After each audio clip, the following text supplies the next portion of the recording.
emak.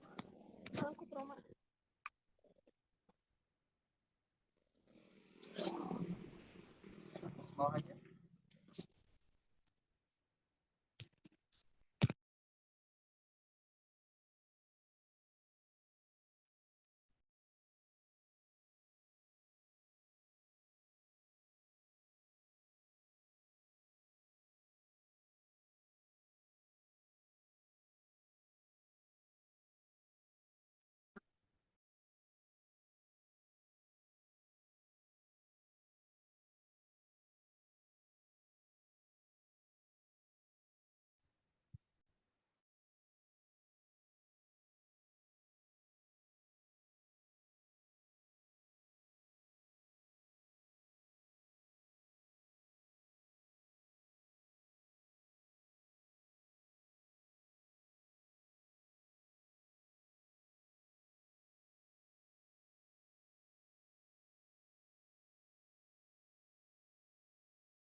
Bapak maaf, itu suara Bapak di mute ya? Oke, baik. Terima kasih. Saya lanjut ya. Oke, jadi kemudian di awal, nah, jadi perhatikan bahwa misal P, misal ya kita pakai notasi lah ya supaya cepat ya.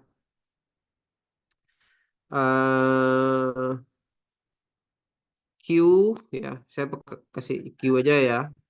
Q in ini laju air masuk. Oke, berarti ini 4 galon per menit. Kemudian Q out, laju air keluar. Oke. Nah, 6 galon. Nah, dari fisika, kita tahu bahwa kalau lajunya konstan, ya ini konstan kan, berarti jumlah air masuk sama dengan laju kali waktu. Ya, kan itu saja kan ya. Jumlah air yang masuk, karena lajunya konstan, jadi apa namanya, laju kali waktu ya, Q in ya. Q out berarti karena dia konstan sama ya, ini Q out kali waktu. Oke, T waktu ya.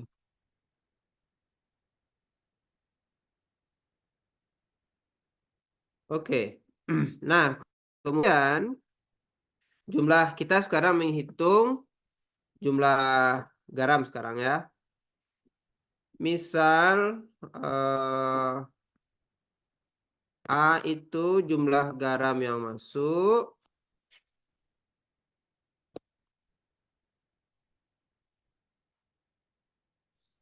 Ya, A jumlah garam yang masuk. Nah, jumlah garam yang masuk. Oke, kemudian A kecilnya laju garam yang masuk.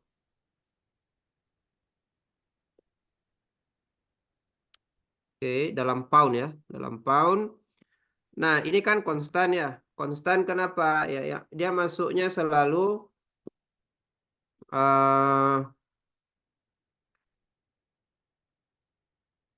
apa ini laju air yang masuk dikali konsentrasi garam ya. Konsentrasi garam yang masuk. Oke. Jadi ini 4 kali 1 ya. 4 kali 1 4 pound per menit. Oke.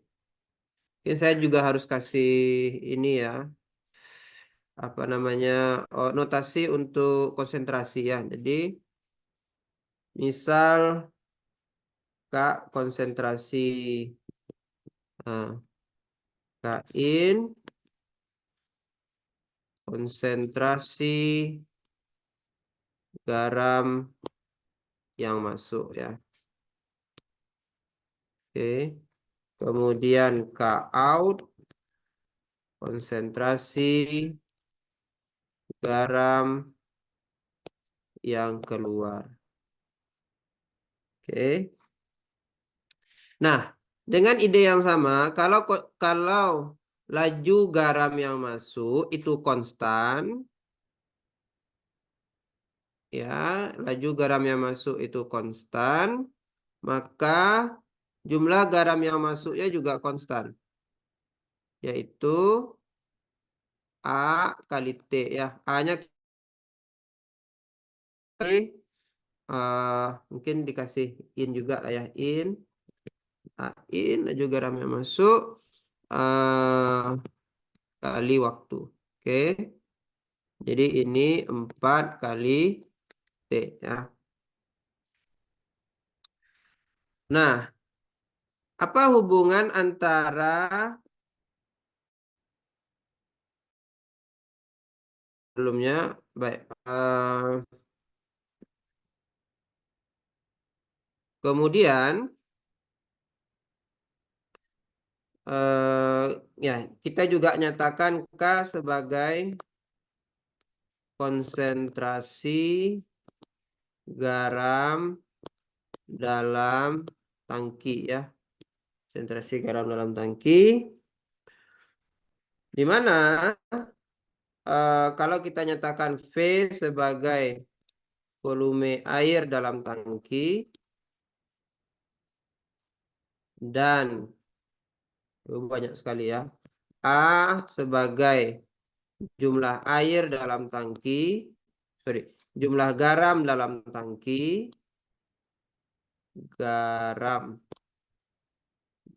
tangki, maka konsentrasi garam dalam tangki dapat dihitung sebagai jumlah garam dibagi volume air.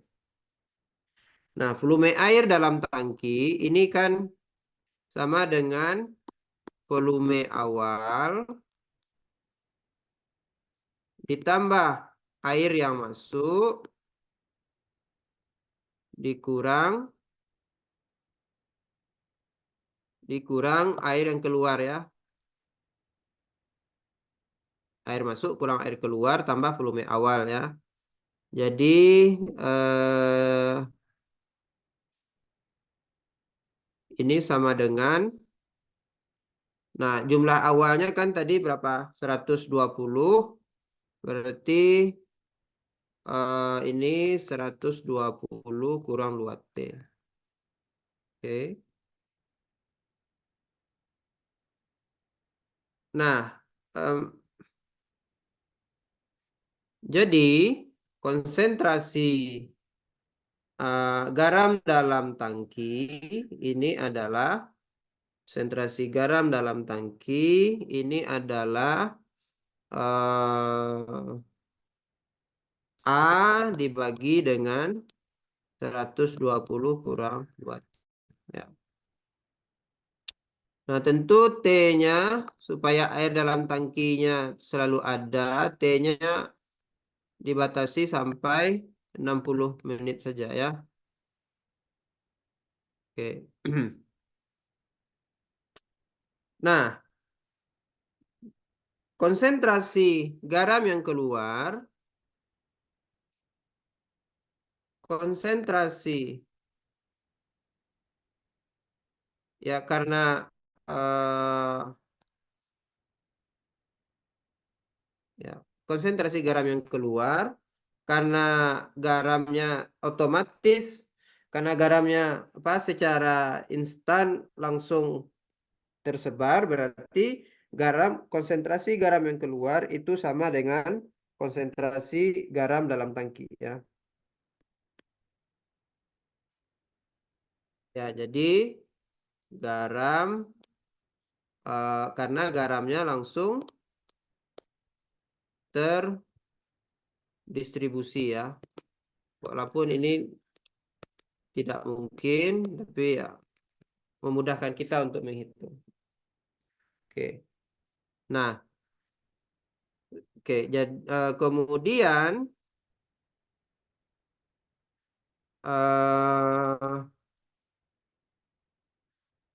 sekarang kita mau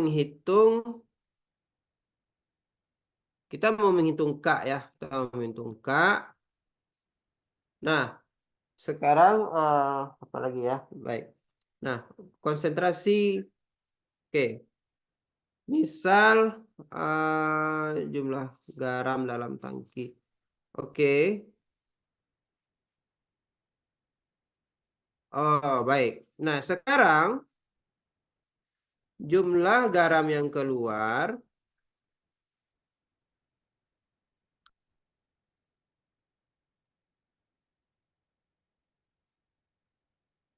ini tentu sama dengan konsentrasi garam yang keluar ya dikali dengan laju air keluar ya. Ini adalah konsentrasi garam yang keluar, ini laju air yang keluar, di mana konsentrasi dari garam yang keluar ini sama dengan konsentrasi dalam tangki, kemudian laju keluarnya 6 ya. Oke, berarti 6K.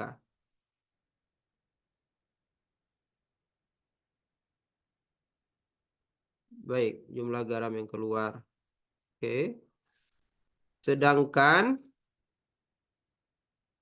jumlah garam dalam tangki sama ya. Jumlah garam jumlah garam dalam tangki itu adalah jumlah garam di awal itu kan 0 ya, jumlah garam di awal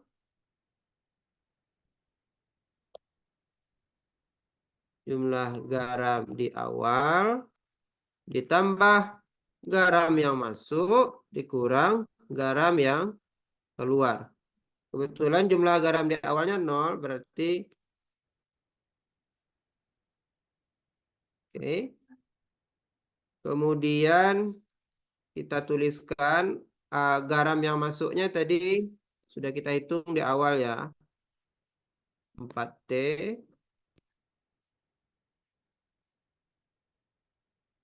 Kemudian garam yang keluarnya adalah 6K ya. Oke. Baik. Nah, bagaimana menghitung sekarang K-nya berapa? K itu konsentrasi K itu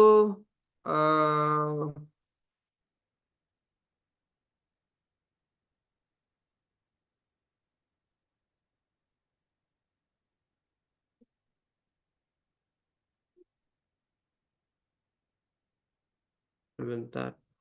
Jumlah garam dalam tangki ya.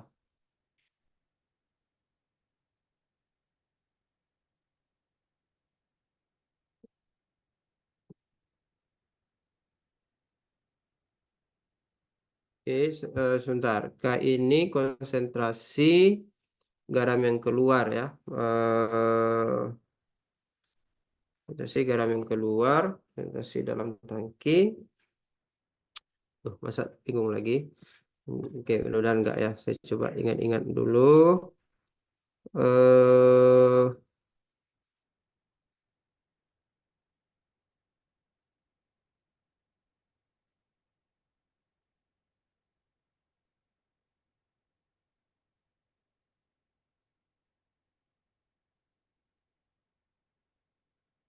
Out kali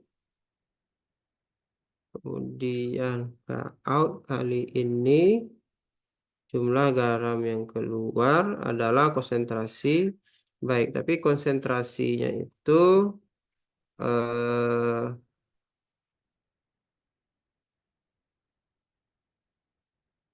oke, berarti saya tuliskan ini sebagai 4T dikurang ini tadi ya 6.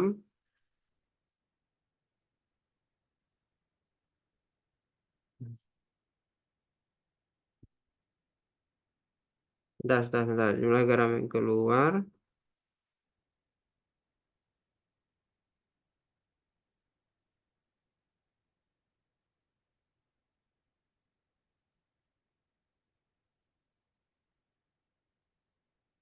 Oke, bentar.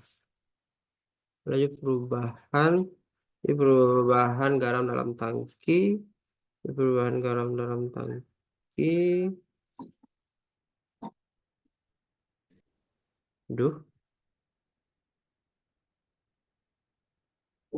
itu bukan ini ya, jumlah garam yang keluar itu adalah konsentrasi. Kemudian, bentar. Oke, coba kita lanjutkan dulu. K-nya tadi apa? A per V ya. A per V. Berarti ini sama dengan 4T dikurang jumlah garam dalam tangki. A per 120 kurang 2T.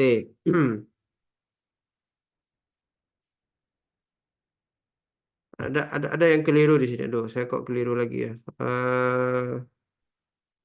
Nah, ada logika yang enggak, ada logika yang salah di sini. eh Asumsinya tadi apa? Asumsinya oke, jumlah garam yang keluar. Oke, jumlah garam yang keluar itu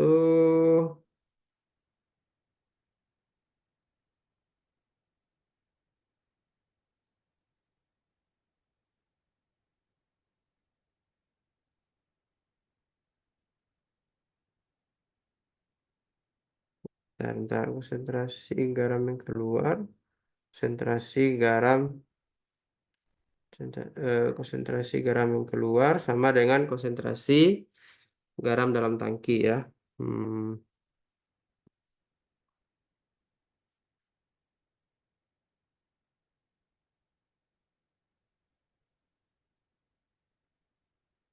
sebentar, jumlah garam yang keluar.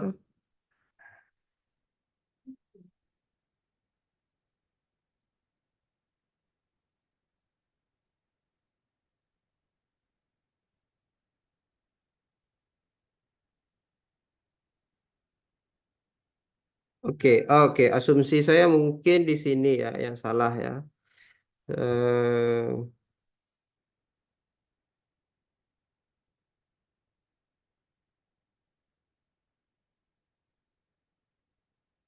oke, bentar, harusnya enggak sih. Ini sudah betul ya. Hmm,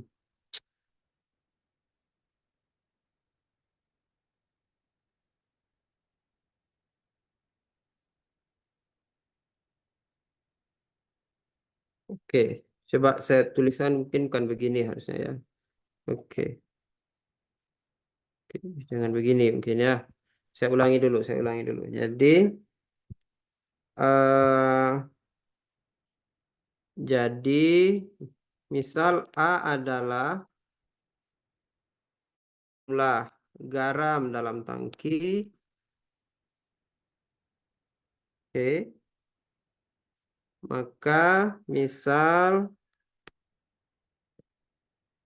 ini laju perubahan garam dalam tangki,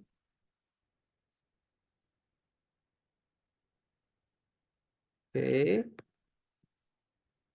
maka laju perubahan garam dalam tangki. Oke. Ini dapat dinyatakan sebagai laju garam yang masuk dikurangi laju garam yang keluar. Oh ya, ini yang saya. Oke ya, baik. Nah,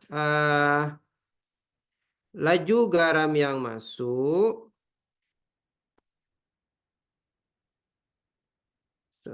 oh baik ya, ini saya salah di sini. Oke ya, ada kesalahan di sini ya.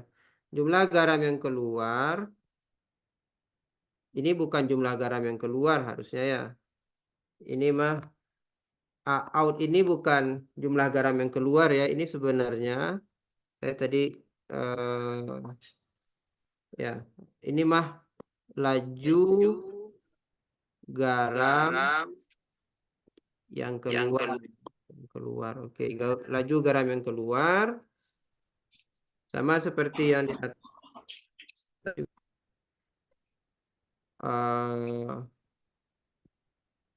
Laju garam yang oke ya, sorry. Baik, ini laju garam yang keluar ya. Laju garam yang keluar yang bisa kita ketahui ya. Ini kan laju garam yang keluar itu konsentrasi garam yang keluar dikali laju air keluar. Oke, di mana konsentrasi ini konsentrasi air yang keluar, konsentrasi garam yang keluar itu sama dengan konsentrasi di dalam tangki, kemudian laju air keluarnya adalah tadi 6 ya, 6 galon. Nah, ini baru betul ya. Sorry. Saya bingung tadi di sini ya. Ada kesalahan. Oke. Nah, kita hanya tahu laju garam yang keluar saja ya. Kita hanya tahu laju garam yang keluar saja karena baik. Kemudian laju garam garam yang ada di dalam tangki perubahannya tentu berdasarkan laju garam yang masuk dikurang laju garam yang keluar ya. Nah, laju garam yang masuk, kita lihat lagi ke atas, laju garam yang masuk itu adalah 4 pound per menit. Oke.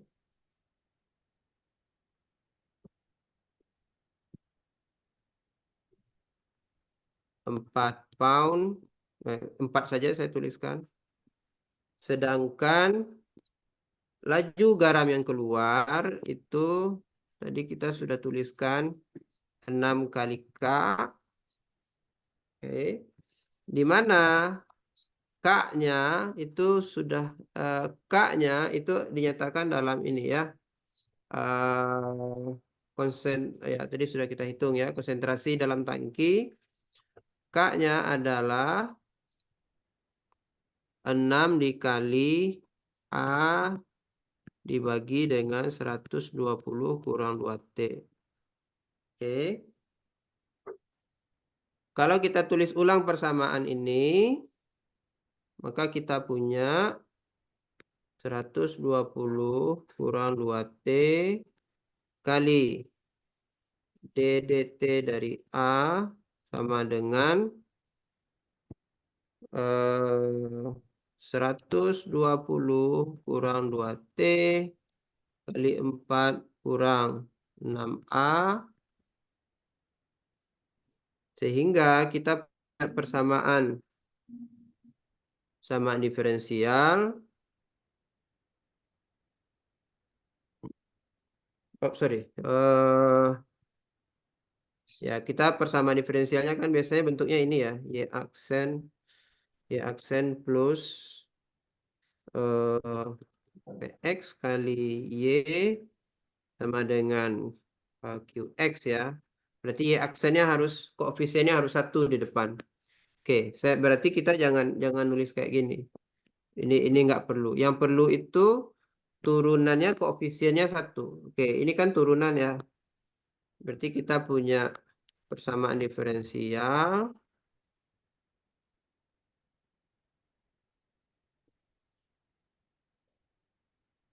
Oke.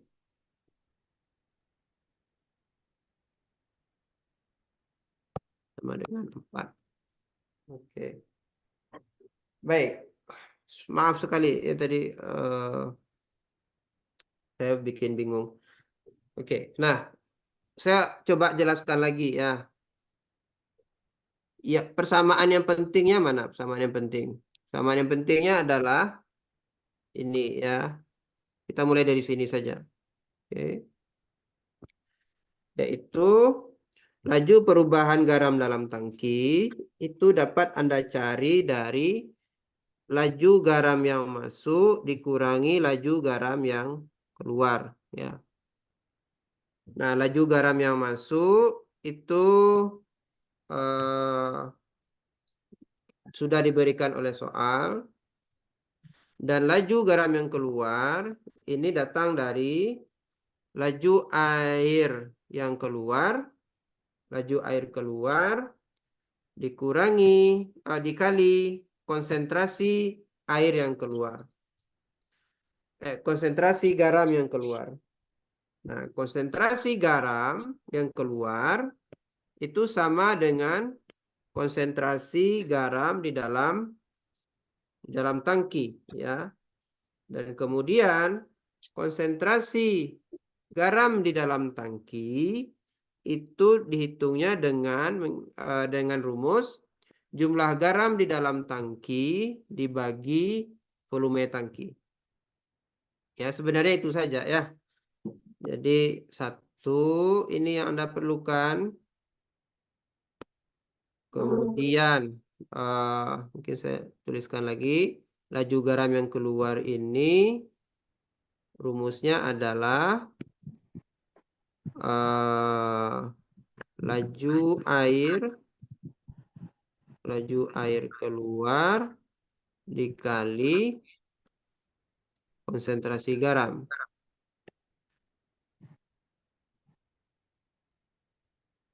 Ya, konsentrasi garam yang keluar. Kemudian Anda butuh ini untuk apa? Konsentrasi garam yang keluar itu sama dengan konsentrasi air dalam tangki, dan kemudian konsentrasi air dalam tangki ya sederhananya adalah jumlah air dalam tangki dibagi volume ya. Baik, ada pertanyaan sampai di sini? Baik. Kalau tidak, saya lanjutkan. Oke. Nah, sekarang Anda punya PX-nya adalah itu dan QX-nya 4. Jadi, untuk mencari solusinya berarti ya Anda harus cari faktor integrasi dulu. Faktor integrasi integral dari integral PX. Pertama kita cari dulu integral PX-nya. Integral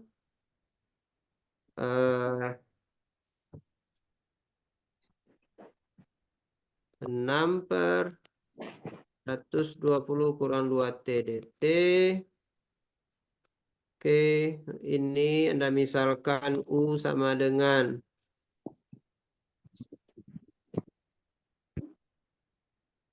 U sama dengan 120 kurang 2T.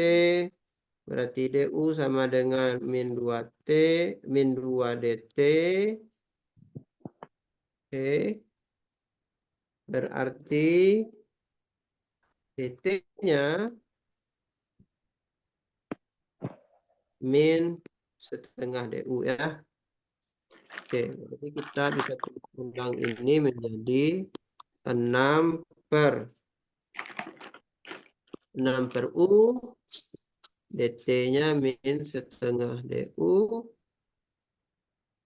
Berarti ini adalah 6 per 2 3 ya. 6 per 2 3. Berarti ini min 3. Berarti ini min 3 ln U-nya tadi apa? 120 kurang 2T. Oke. Kemudian faktor integrasinya adalah kita harus ambil pangkatnya ya. Berarti E pangkat min 3 ln 120 kurang 2T. Berarti ini E pangkat ln 120. Oke ya. Min 3-nya kita taruh ke atas. Berarti ini 120 kurang 2T pangkat min 3.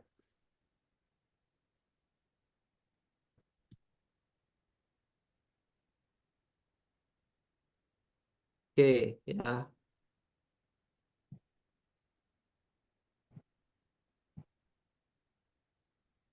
Baik. Kemudian kita hitung apa? Faktor integrasinya kan sudah ya. Integrasinya sudah. Kemudian kita kalikan kedua ruas dengan faktor integrasi.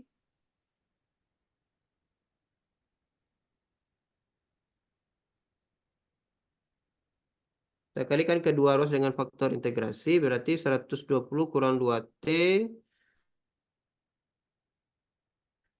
DTA ditambah 120 kurang 2T pangkat min 3 dikali 6 per 120 kurang 2T kali A. Ini sama dengan tulisan saya terlalu besar ya. Oke, saya ulangi. 120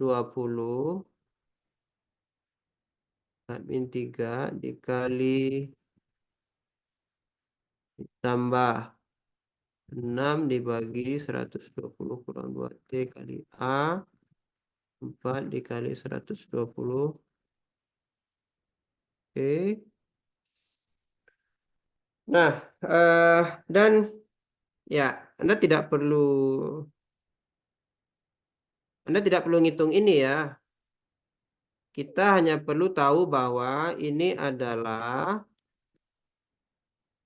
DDT dari A dikali faktor integrasi. Ini sudah kita bahas di kuliah pertama.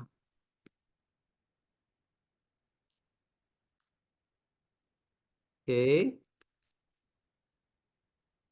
Nah, sehingga A dikali 120 ini tinggal ya integral dari 4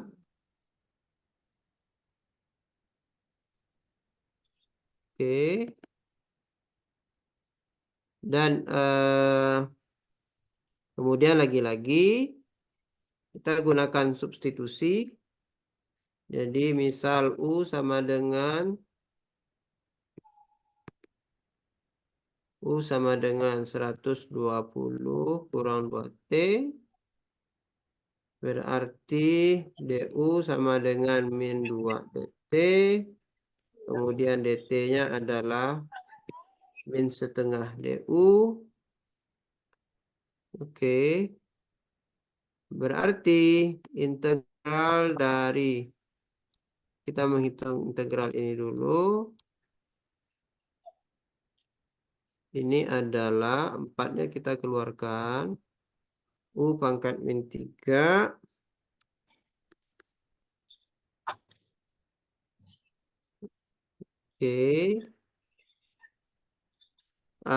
Ya, integral kalau ini integral biasa, integral polinom saja.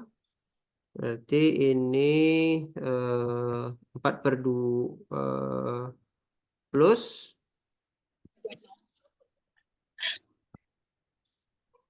bentar, 4/2 setengah ya, setengah U pangkat min 3 tambah ada minnya tambah 1 per min 3 tambah 1. Oke, ini min 2 min apa? Di bawahnya pembaginya min 2 berarti ini 1/4 U pangkat min 2. Oke, jadi soal panjang. Jadi kita ada tambah C-nya. Jadi kita punya A-nya adalah, oke, saya tulis ulang dulu. A dikali 120 dikurang 2T pangkat min 3 sama dengan 1/4 U pangkat. Tutorial 1, tutorial 2, tutorial 3, dan tutorial berapa? Oh, ada yang keluar suaranya. 120 kurang 2T pangkat 2 tambah C. Berarti A-nya adalah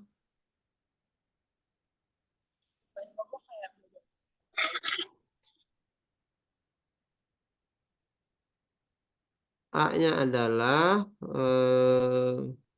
1/4 dikali berapa tadi? 120 min 2T pangkat min 2 ditambah C. Ya, kemudian tentu kedua ruas kita kalikan dengan 120 kurang 2T pangkat 3. Bapak maaf, Ya, itu yang min DU per 2-nya itu bukannya min DU. iya datangnya dari sini. Oh, itunya Pak, yang di integralnya Pak. Dan di integralnya DT saya ganti dengan min DU per 2. Itu Pak, 4 dibagi 2 Pak. 4 dibagi 2-nya, oh baik, 4 dibagi 2-nya. Oh ya, harusnya 2-nya di atas ya. Oke, min 2. Kemudian min 2 per 2. Oke. Baik, makasih banyak. Oke. 4-nya hilang ya kalau gitu. Oke, jadi A-nya adalah 120 kurang 2T ditambah 120 kurang 2T pangkat 3 kali C. Nah, C-nya berapa? Oke, kita tahu bahwa ketika T sama dengan 0, jumlah garamnya juga 0. Oke. Nah, jadi 0 sama dengan 120 kurang 0 tambah ini 120 kurang 0 pangkat 3 kali C ya. Berarti C-nya adalah minus 120 dibagi 120 pangkat 3 di minus 120 pangkat min 2 ya. Oke, dengan demikian A-nya adalah 120 kurang 2T ditambah 120 kurang 2T pangkat 3. Oke. Dikurang 120 kuadrat. Oke.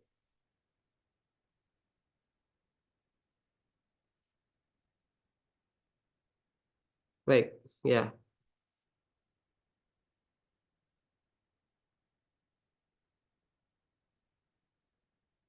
Hmm. Ya, saya pikir ini jawabannya. Yang diminta adalah tadi apa? Coba kita lihat lagi. Berapa banyak garam yang terlarut dalam tangki setelah termenit? Oh ya, banyak garam ya. Banyak garam berarti emang yang dicari adalah A-nya ya. A. Oke.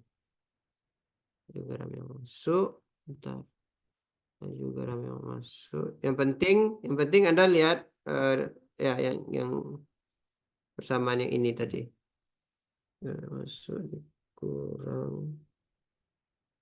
Yang keluar itu adalah 6 dikali konsentrasi garam keluar itu adalah jumlah garam di tangki dibagi volume. Oke, ada pertanyaan? Ini soalnya panjang sekali ya jawabannya.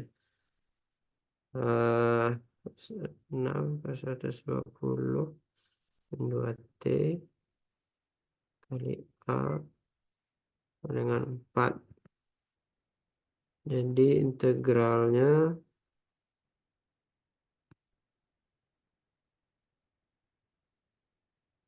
6.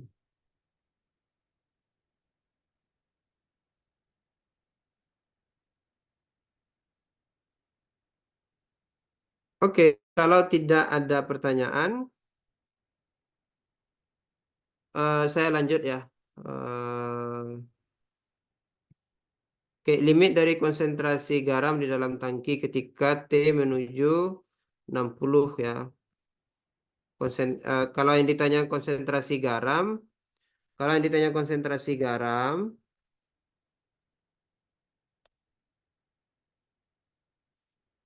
tentu ya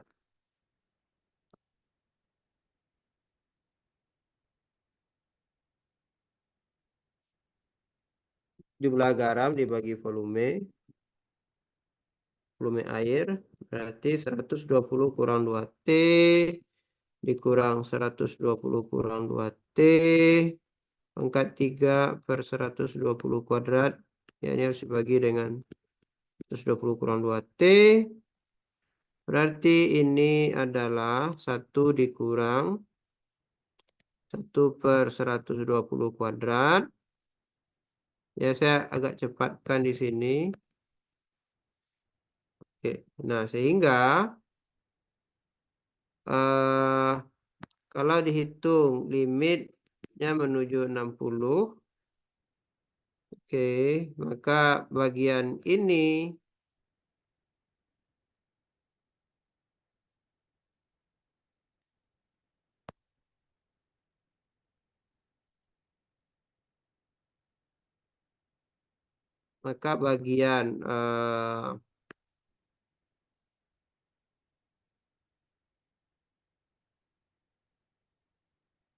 bagian ini menuju 0 ya. 120 kurang 2T-nya menuju 0 berarti tinggal 1 ya. Konsentrasinya nanti menuju 1. Artinya 1 itu sama dengan konsentrasi dari konsentrasi garam yang masuk ya.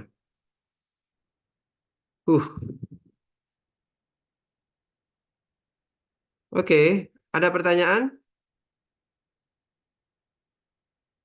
Kalau bagi saya yang penting Anda bisa sampai ke sini saja dulu ya. Sampai ke sini. Nah, kemudian solusi persamaan diferensialnya ya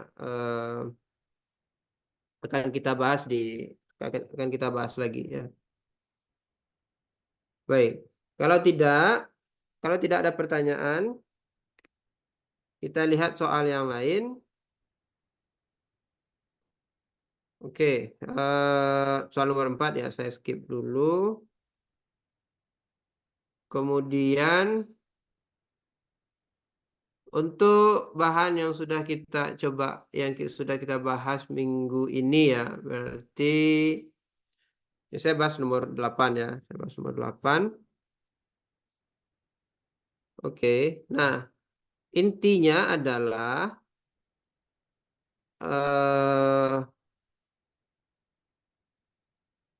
Anda pahami gambar ya. Anda pahami grafik ya. Anda pahami grafik. Oke. Nah, kalau sekan Anda mungkin bingung.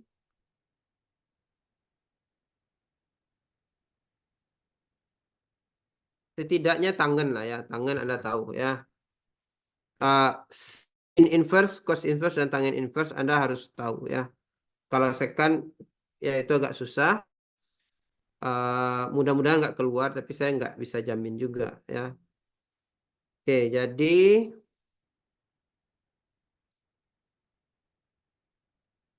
kita punya fungsi semuanya kontinu kan ya. Jadi cos inverse X grafiknya ya Anda harus bisa bikin grafiknya sendiri. Saya tidak akan bahas bagaimana grafiknya dibuat. Dari 1 min 1 dan kemudian pertanyaannya adalah ya ini sudah kita bahas kemarin ya. Saya ingin menggambarkan grafiknya saja. Kalau X-nya setengah,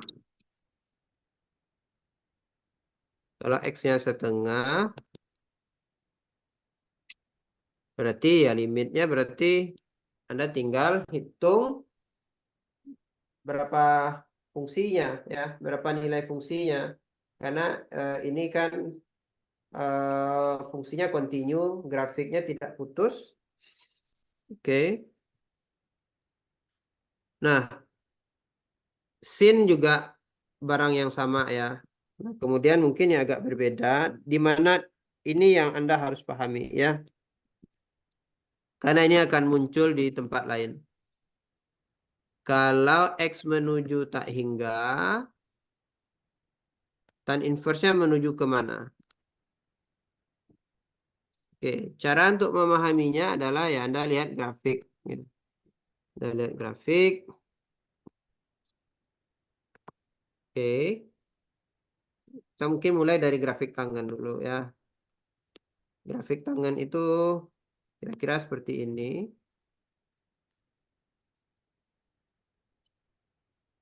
Kemudian untuk membuat inverse-nya, caranya kemarin yang sudah kita bahas adalah Anda rotasikan 90 derajat.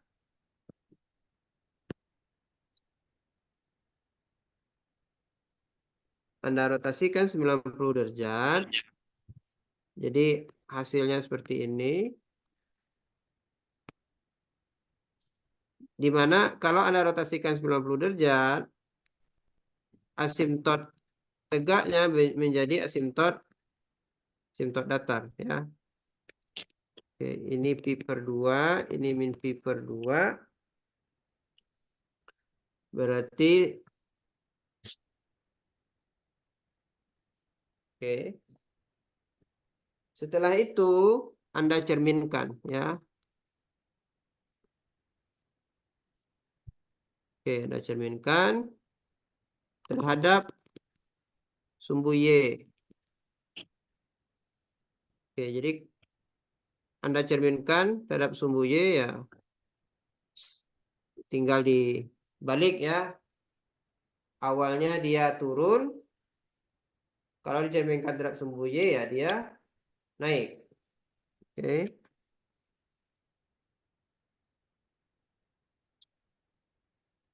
Nah, perhatikan bahwa kalau X-nya menuju tak hingga, berarti grafiknya ikutan naik. Ya. Tapi dia naiknya ada batasnya. Ya, batasnya ada di pi per 2. Nah, kalau ada asimtot begitu kan berarti limit menuju tak hingganya adalah ya asimtotnya tadi ya. Oke, dan juga kalau Anda ambil menuju minta hingga, berarti kita akan mengarah kiri ya. Grafiknya turun, tapi turunnya itu dibatasi oleh asimtot. Sehingga limitnya kalau kita cari ke arah kiri, ya, min pi per 2. Ada pertanyaan sampai di sini?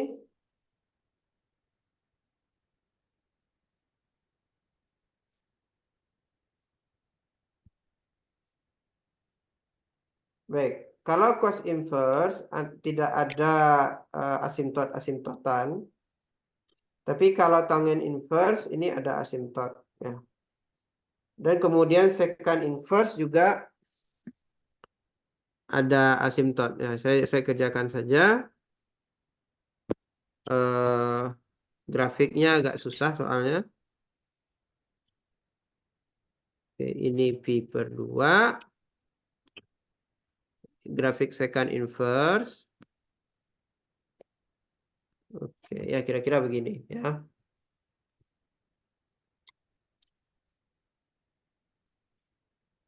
Sehingga limit X menuju min tak hingga dari secant inverse. Oke, berarti kita harus pergi ke sana, ya. Kalau kita ikuti kurvanya, ya ini menuju asimtotnya, ya. Asimtotnya di pi per 2.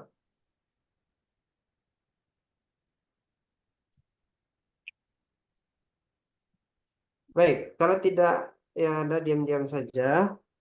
Saya lanjutkan saja kalau begitu. Ini soal nomor 8 tadi, ya. Nomor 8. Baik, saya lanjutkan dengan soal nomor 9.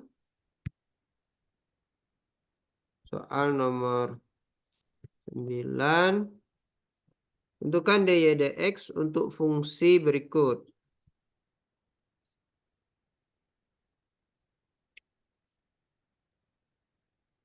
Oke.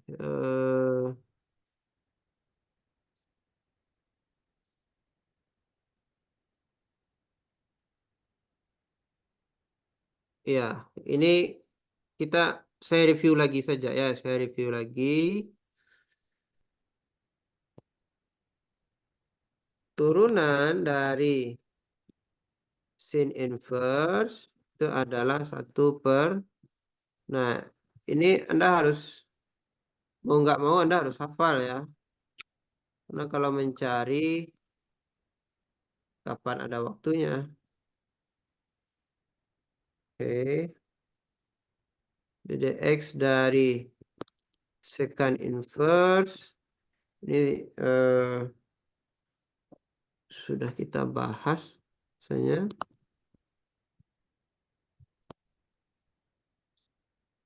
Kemudian ddx dari tangen inverse. Oke. Untuk ujian saja, ya, Anda hafalkan. Nah, kalau Anda sudah tahu aturan turunannya, maka ya ini tinggal pakai aturan rantai, ya.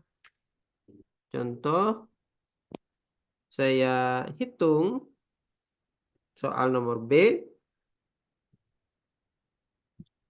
Maka kalau saya cari sin inverse turunan dari cos inverse X kuadrat, untuk menggunakan aturan rantai mungkin,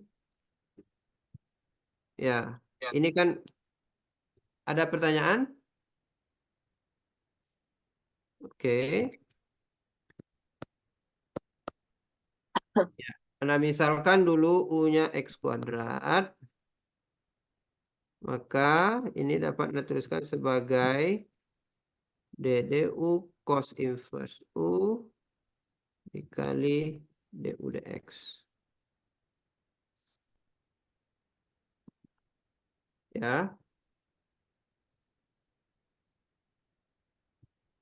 Nah, kalau U-nya X kuadrat berarti cos inverse X kuadrat. Ini kan cos inverse U, ya. Oke. Kemudian saya lanjutkan. Turunan dari cos inverse adalah min 1 kurang U kuadrat. Kemudian du dx-nya adalah 2x. Saya harus kembalikan semuanya dalam x. Berarti oke.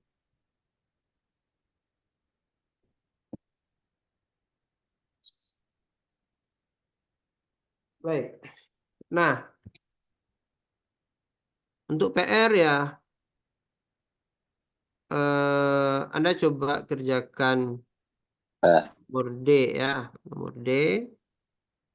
Saya bantu bahwa Anda gunakan U-nya itu adalah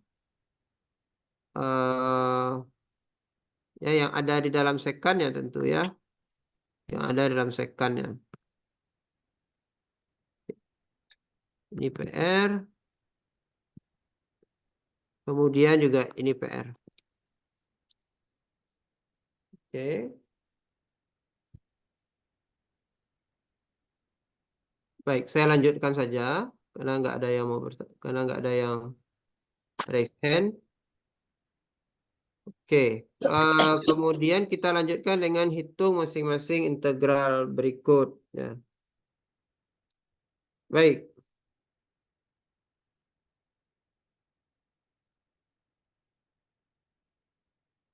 Oke, kita kerjakan. Ya, saya kerjakan satu nomor soal ya. Substitusi ya.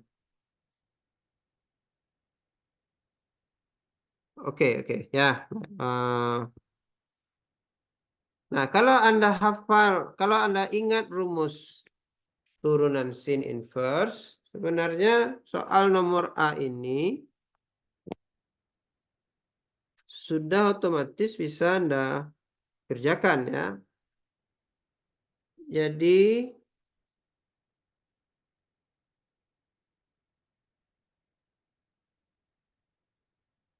ini saya tulis ulang saja.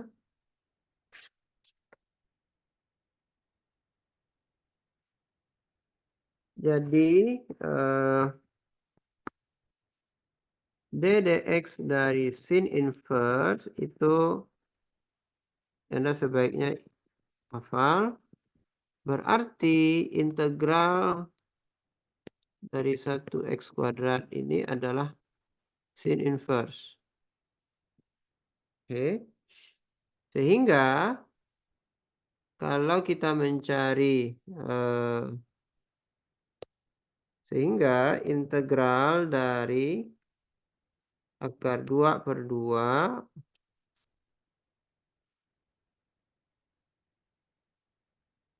x kuadrat dx ya berarti ya ini sin inverse dari setengah akar 2 dan setengah akar 3.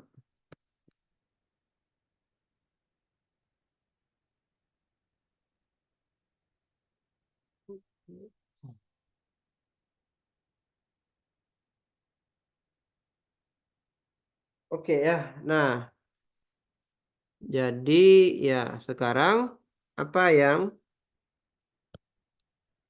berapa sin inverse-nya ya? Jadi sin inverse dari setengah akar 3 misalkan ini T misalkan berarti T-nya adalah sin dari T haruslah setengah akar 3 ya.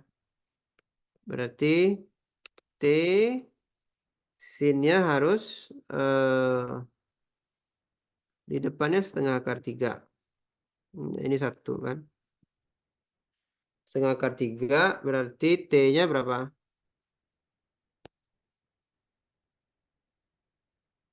60 ya. 60 itu pi/3 ya. Kemudian sin inverse setengah akar 2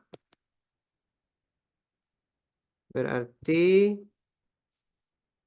sin dari T haruslah setengah akar 2. Ini T, ini setengah akar 2. Ya, Anda ingat dari sudut istimewa, berarti T-nya 4/2 pi per, sudutnya 45 ya. Sudutnya 45, ini pi per 4. Oke. Maka ini adalah pi per 3 kurang pi per 4, berarti pi per 12. Oke.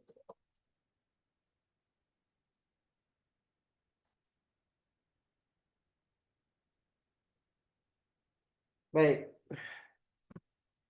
Oke, ini nomor A. Ini soalnya agak susah ya. Saya kerjakan soal yang lain. Eh,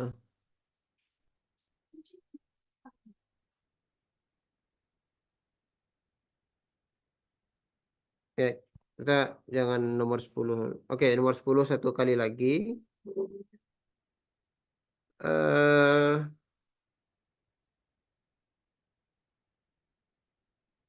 Soal nomor E. Ya. Nah, ya, kalau Anda lagi-lagi ya, ini tolong diingat ya, fungsi-fungsi yang baru ini turunannya tolong diingat karena ya kalau Anda ingat, maka ini nomor 10 E, Anda akan bisa lihat bahwa eh, di sini ada E pangkat 2X ya. E pangkat 2X ini adalah E pangkat X dikuadratkan kan ya. Kuadratkan. Sehingga kalau Anda misalkan U sama dengan E pangkat X di situ, maka ini maka DU sama dengan E pangkat X dx dan integral dari E pangkat X per 1 plus E 2X dx. E pangkat X dx sudah muncul kan? Berarti itu DU. 1 tambah U kuadrat. Ya berarti ini tan inverse dari U saja ya. Kalau Anda ingat ya bahwa integral dari 1 plus U kuadrat itu tan inverse. Tambah C. Ini tan inverse dari E pangkat X. Oh,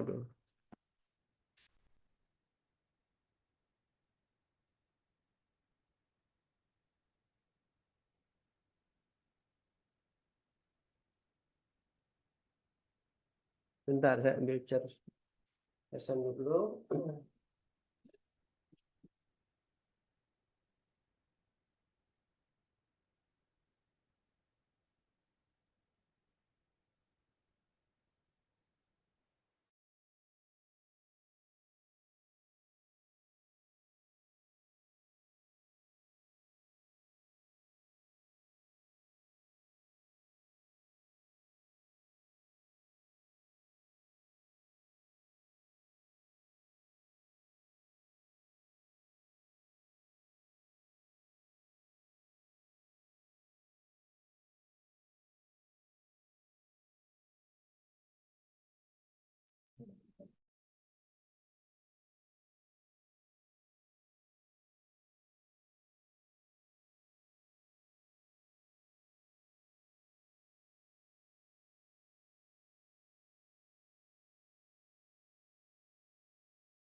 Oke, tunggu sebentar ya. Eh, enggak.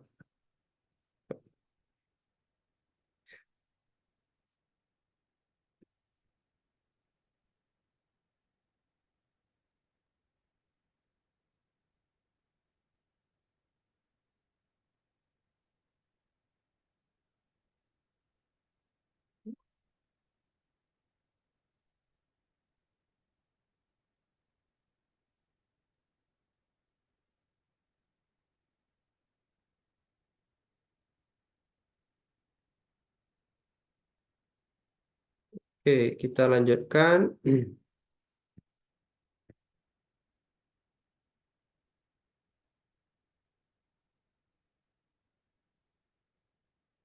Baik. Kemudian ya ini PR ya.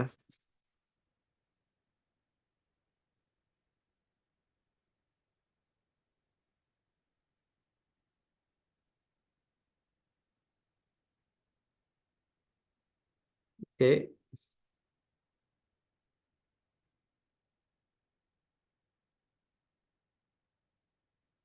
Oke, sekarang kita lanjutkan ke materi yang sudah kita pernah yang mungkin yang harus yang kita pernah coba kita bahas minggu ini ya. Berarti saya coba kerjakan soal nomor 15. Oke ya, eh, integral trigonometri ya.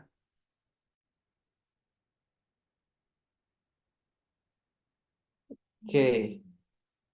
Nah, yang gampang dulu soal nomor B.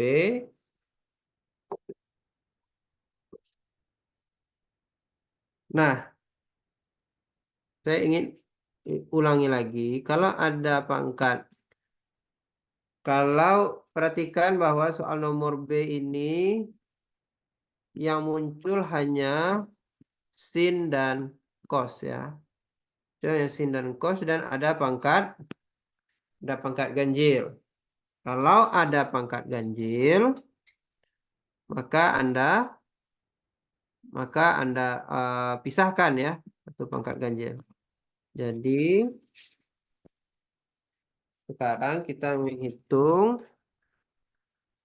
15B integral dari 0 sampai pi sin pangkat 4x cos pangkat 3x dx. Oke. Nah, kita pisahkan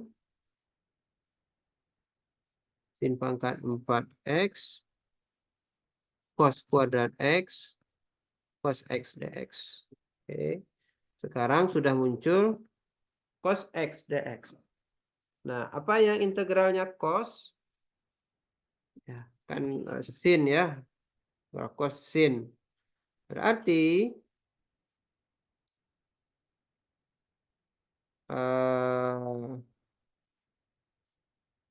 ya, kalau Anda misalkan integralnya cos kan sin ya. Jadi kalau Anda misalkan U-nya adalah sin X, misal U adalah sin X, maka du sama dengan cos X dx. Nah, ini yang penting ya. Itu yang penting. Ada cos X dx-nya itu. Nah, kalau kita punya U sama dengan sin X, cos yang lainnya Anda apakan?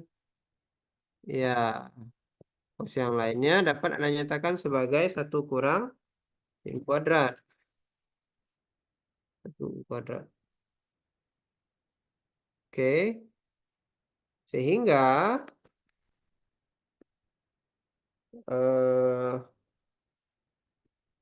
integral 0 sampai pi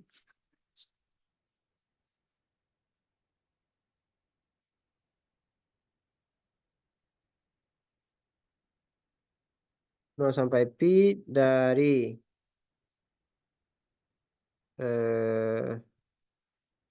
cos pangkat sin tadi ya. Sin pangkat 4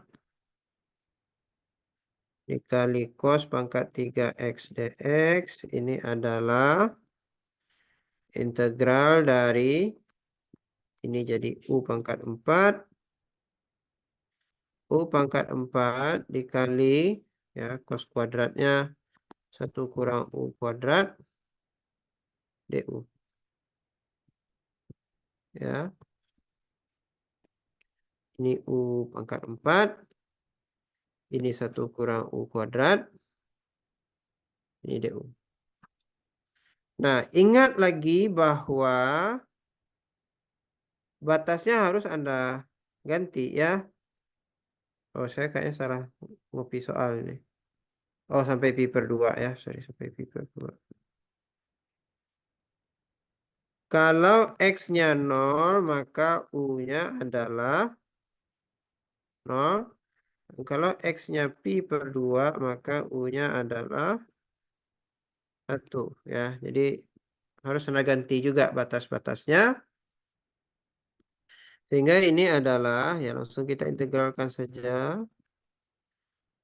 Kurang ya batas-batasnya dari 0 sampai 1. Kalau Anda masukkan 1 berarti 1/5 kurang 1/7. Anda masukkan 0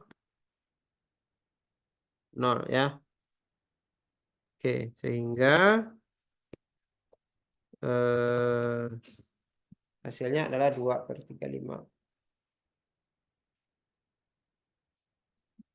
Ya. Oke, ya yang mudah ya, yang mudah. Nah, yang lainnya ya kalau sin pangkat 4 ya Anda terpaksa ya ini PR saja ya, ini PR.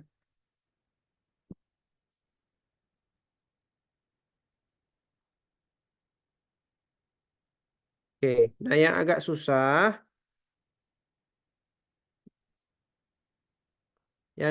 kalau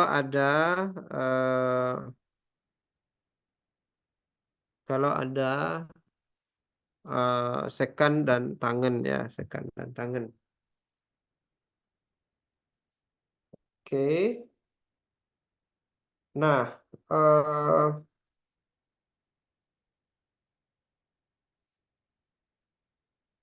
pangkat sekan pangkat 5 dan oke. Nah, kalau tangannya lagi-lagi ya, kalau tangannya pangkatnya ganjil, sekarang tangannya pangkatnya ganjil, maka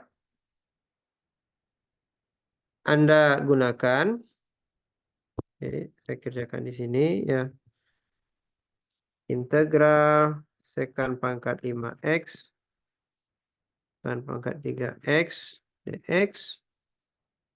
Oke, Anda pisahkan tangen x dan sekan x-nya Anda pisahkan. Oke, integral sekan x dan tangen x-nya Anda pisahkan ya. Kenapa? Karena kita tahu bahwa turunan dari sekan adalah tangen dan tangen kali sekan. Nah, sisanya apa? Sisanya sekarang sekan pangkat 4x dan tangen kuadrat x. Di mana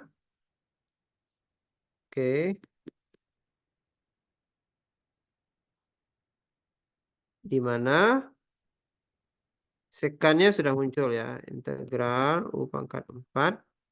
Nah, di mana tangen kuadrat sisanya ini dapat Anda tuliskan sebagai sekan kuadrat x min 1. Nah, ya, Anda juga harus ingat ini tentunya ya. Sekan kuadrat x min 1 berarti ini adalah U kuadrat min 1. Nah, ini jadi integral yang mudah ya. Nah, jadi sebenarnya ya Anda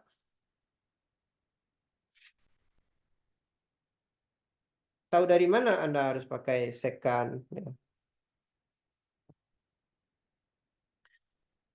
Nah, itu yang saya tidak bisa ajarkan ke Anda ya. Oke. Kalau indikasinya ya Anda lihat ini saja. Oke. Pangkat dari tangannya apa? Nah, kalau pangkat dari tangannya genap di kasus ini,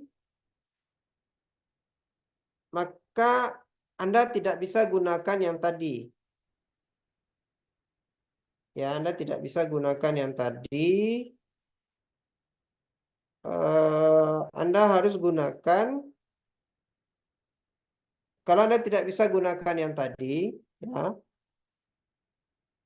Kalau, oke, saya ulangi. Kalau pangkat tangannya genap, seperti nomor I, maka Anda lihat pangkat dari sekannya. Oke. Nah, sekarang pangkat sekannya ganjil. Genap ya. Kalau pangkat sekannya genap,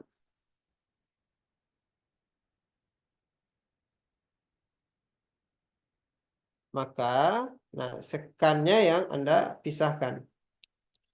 Jadi kita menghitung integral sekan pangkat 4 X, sekan pangkat 6X kali tangan pangkat 4X dx. Oke. Supaya Anda bisa muncul sekan kuadrat ya, sekan kuadrat.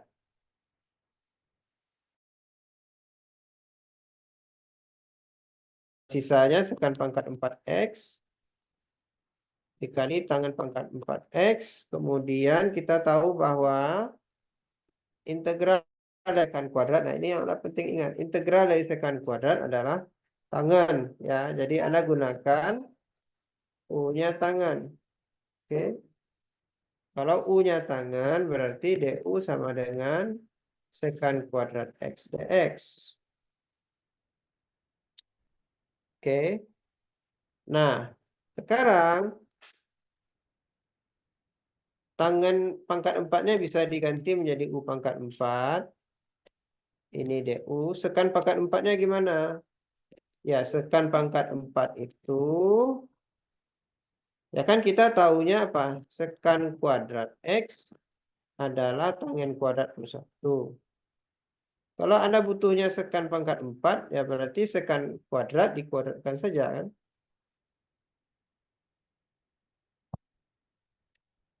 Ya, sekan kuadrat dikuadratkan. Berarti tangen kuadrat tambah 1 dikuadratkan. Tangen X pangkat 4 tambah 2 tangen kuadrat X tambah 1. Ya, jadi gimana ya? Kalau kalau Anda tahu apa yang harus menjadi U-nya, ya sebenarnya ini integral yang mudah. Oke, jadi sekan pangkat 4-nya adalah U pangkat 4 ditambah 2U kuadrat tambah 1. Baik, kita kerjakan soal yang lain supaya bisa tercover banyak hal.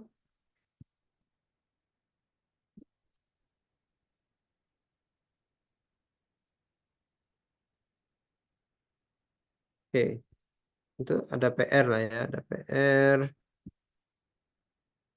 PR nomor F ya. Nomor F ini tekniknya sama dengan nomor H. Oke, makanya saya jadikan PR. Oke.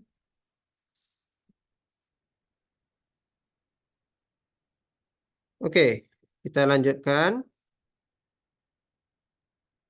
Saya kerjakan sekarang nomor 16.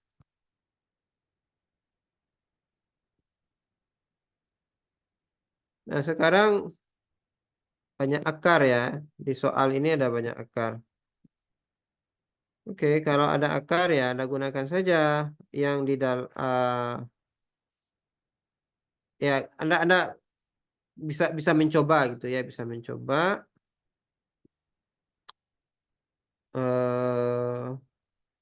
jadi misalkan nomor saya kerjakan saya kerjakan nomor C ya.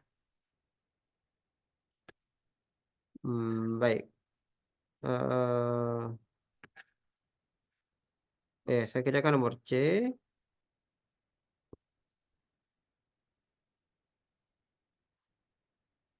Ini integral 2x plus 3 dibagi dengan x min 2 akar. Akar itu berarti kan per setengah ya pangkatnya. Kena bentar. Oh, akar pangkat 3, sorry, akar pangkat 3. Akarnya sudah ditulis ya, akar pangkat 3. Oke, ini nomor berapa tadi? 16C. Ya. Oke. Nah, yang di dalam akar Anda misalkan menjadi U ya. Misalkan U sama dengan X min 2 pangkat sepertiga. Nah, perhatikan bahwa kalau metode ini Anda harus nyatakannya Anda balik ya. X-nya sama dengan berapa sekarang? Kalau biasanya Anda cukup ini kemudian DU sama dengan bla bla bla bla dx. Oke. Sekarang tidak. Sekarang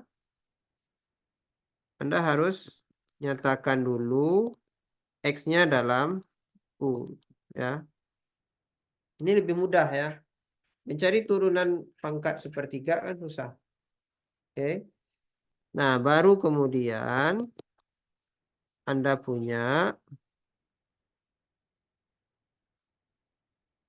3U kuadrat 3U kuadrat 3U kuadrat DU sama dengan DX. Dan kemudian berarti kita ubah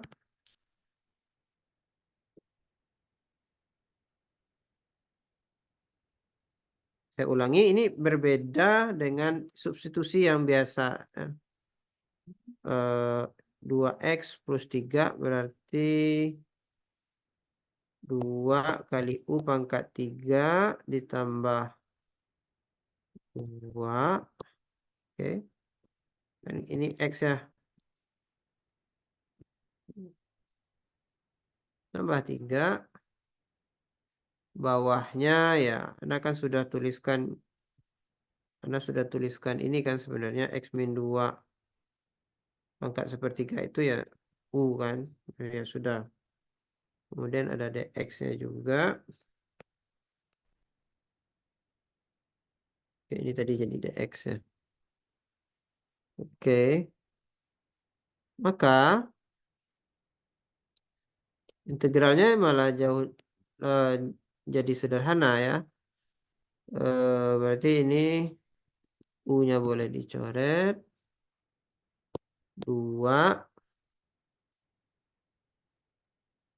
2U pangkat 3 ditambah 2 kali 2 4 tambah 3 7 ya. Oke. Dikali 3U DU. Ini berarti integral 6U pangkat 4 ditambah 7 ya. 7 kali 3 21. 21U 21U DU. Oke ya. Nah ini integralnya sebenarnya kan mudah. 6/5 U pangkat 5 ditambah 21 U kuadrat 2 U-nya tadi X min 2 pangkat sepertiga X min 2 pangkat sepertiga dipangkatkan 5 ya jadinya pangkat 5/3 2 X min 2 pangkat 2. Oke. Kemudian satu soal lagi yang mungkin jadi PR ya. PR nomor A. Kemudian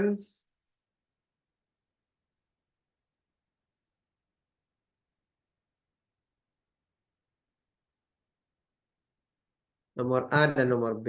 Tapi kemudian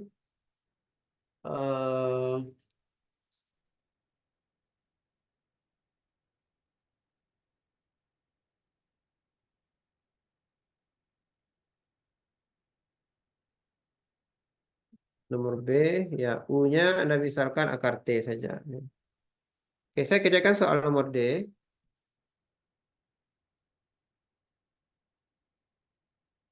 Satu kurang X pangkat 2 per 3 ya. Integral 0 sampai 1 X dikali X 1 kurang X pangkat 2 per 3.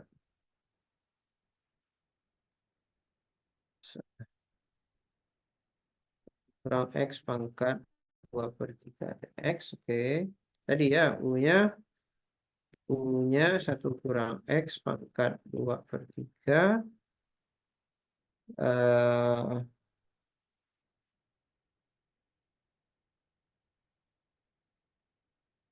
Berarti U-nya, berarti U pangkat 3 sama dengan 1 kurang X kuadrat. Itu. Dan kemudian U pangkat 3 per 2 ini sama dengan X, berarti X-nya adalah U pangkat 3 per 2, 1 dikurang U pangkat 3 per 2. Nah. Oke, berarti dx sama dengan min 3 per 2 U pangkat setengah. Itu.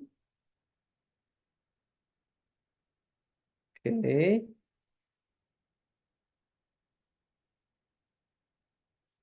Sehingga ini dapat kita tuliskan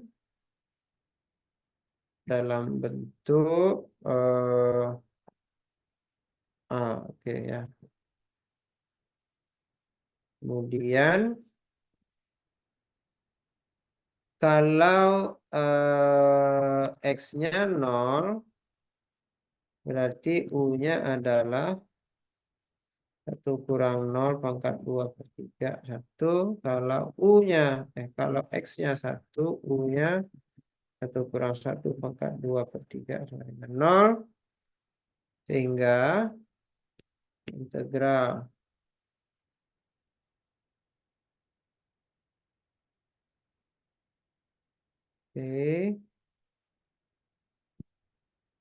Anda bisa tuliskan ulang X-nya sebagai 1 kurang U pangkat 3 per 2. Dan kemudian 1 kurang X pangkat 2 per 3-nya ya.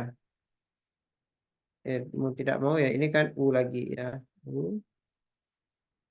Kemudian ada dikali min 3 per 2 U pangkat setengah DU.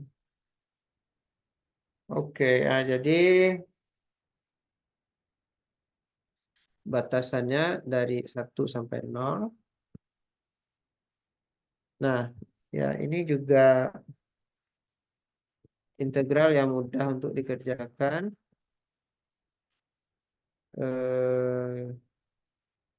Min ya. Min 3 per 2 U pangkat. Ini pangkat 1. Kalau dikali dengan pangkat U pangkat 1 kali U pangkat setengah ya. Pangkat 3 per 2.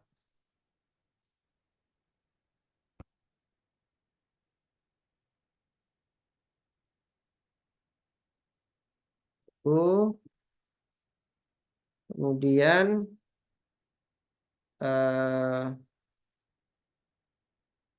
minnya saya bawa ke depan. Min integral dari 1 sampai 0. 3/2-nya juga saya bawa ke depan. Berarti U pangkat 3/2 dikurang U pangkat 3. Ya, karena U pangkat 3/2 kuadrat, ya berarti akarnya boleh dihapus ya, pangkat 3 saja. Ini sehingga ini adalah min 3/2 dikali U pangkat 3/2, berarti U pangkat 3/2 tambah 1, 5/2 per 5/2 dikurang. Oke, batasnya dari 1 sampai 0. Ya, 0 dulu, 0 kurang 0. Nah, ini kurungnya banyak ya, kalau Anda nggak biasa pakai kurung,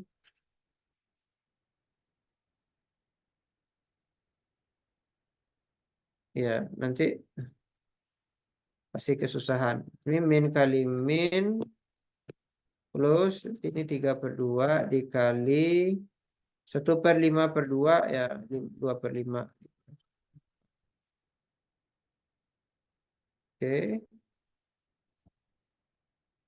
2/2 dikali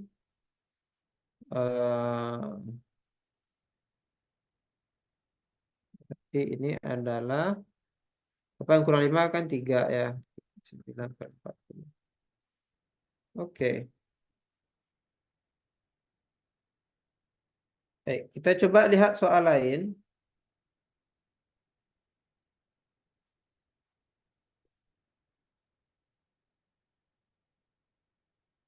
Oke, waktu yang sedikit yang belum kita bahas ya. Oke, nomor 19 ya. Ya Anda kan tinggal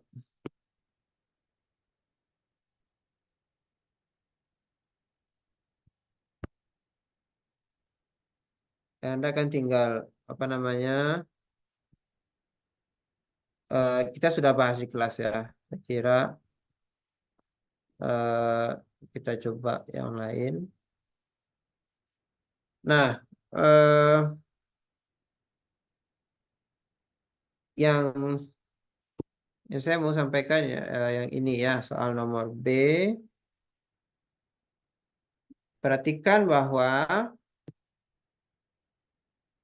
untuk mengubah nomor B menjadi bentuk seperti ini, Anda harus yakinkan diri Anda bahwa penyebutnya itu tidak bisa difaktorkan lagi. Ya. Baik. Jadi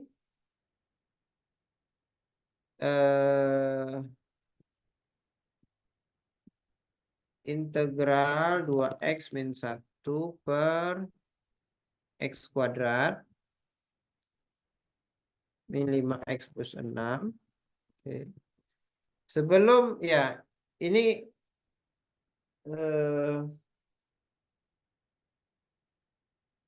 Anda harus yakinkan dulu bahwa ini tidak bisa difaktorkan. Ya, berarti yang pertama adalah cek diskriminannya dulu. Oke, diskriminan dari itu berarti apa? Dari x kuadrat min 5x plus 6 ya. Berarti A-nya 1, B-nya min 5, C-nya 6. Kalau Anda hitung B kuadrat min 4AC berarti min 5 kuadrat min 4 kali 1 kali 6 ya. Ini 25 kurang 24 1 ya. Oke, karena dia positif berarti dapat difaktorkan.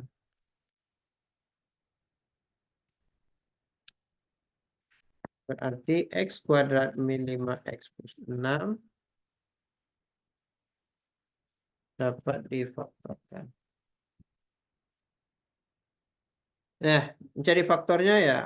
Ini sebenarnya Anda nggak perlu cari diskriminan kalau Anda tahu ini dapat difaktorkan. Dan faktornya juga Anda bisa gunakan rumus ABC. Nah, jadi mudah sebenarnya. Faktornya adalah X min 2 kali X min 3. Oke. Oke. Nah, sehingga untuk menghitung ini Anda harus pakai bentuk faktornya.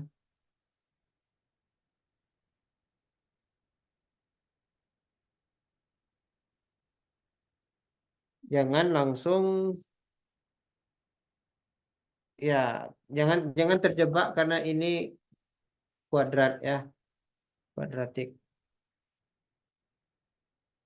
Oke, ada pertanyaan?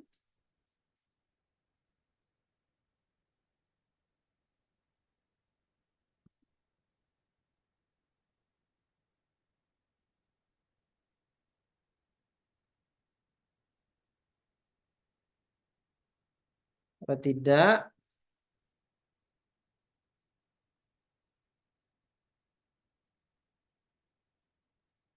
PR-nya nomor C ya. Perhatikan bahwa bagian kuadratnya ini masih bisa Anda faktorkan. Oke.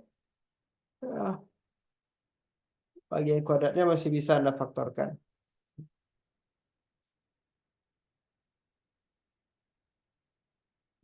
Oke.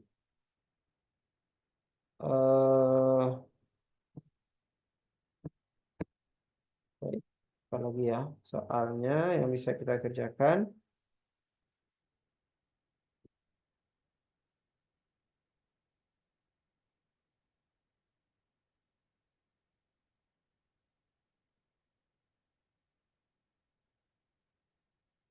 Ya, saya pikir sampai segitu saja. Kalau tidak ada pertanyaan, saya akhiri tutorial kita pagi ini. Sampai ketemu hari Selasa. Jangan lupa KBF hari Rabu malam. Ya. Informasi tentang KBF nanti disampaikan lagi lewat Teams. Oke, saya akhiri. Assalamualaikum warahmatullahi wabarakatuh. Waalaikumsalam warahmatullahi wabarakatuh. Terima kasih, Pak. Terima kasih, Pak. Ya, Terima sama-sama. kasih, Pak. Terima kasih, Pak.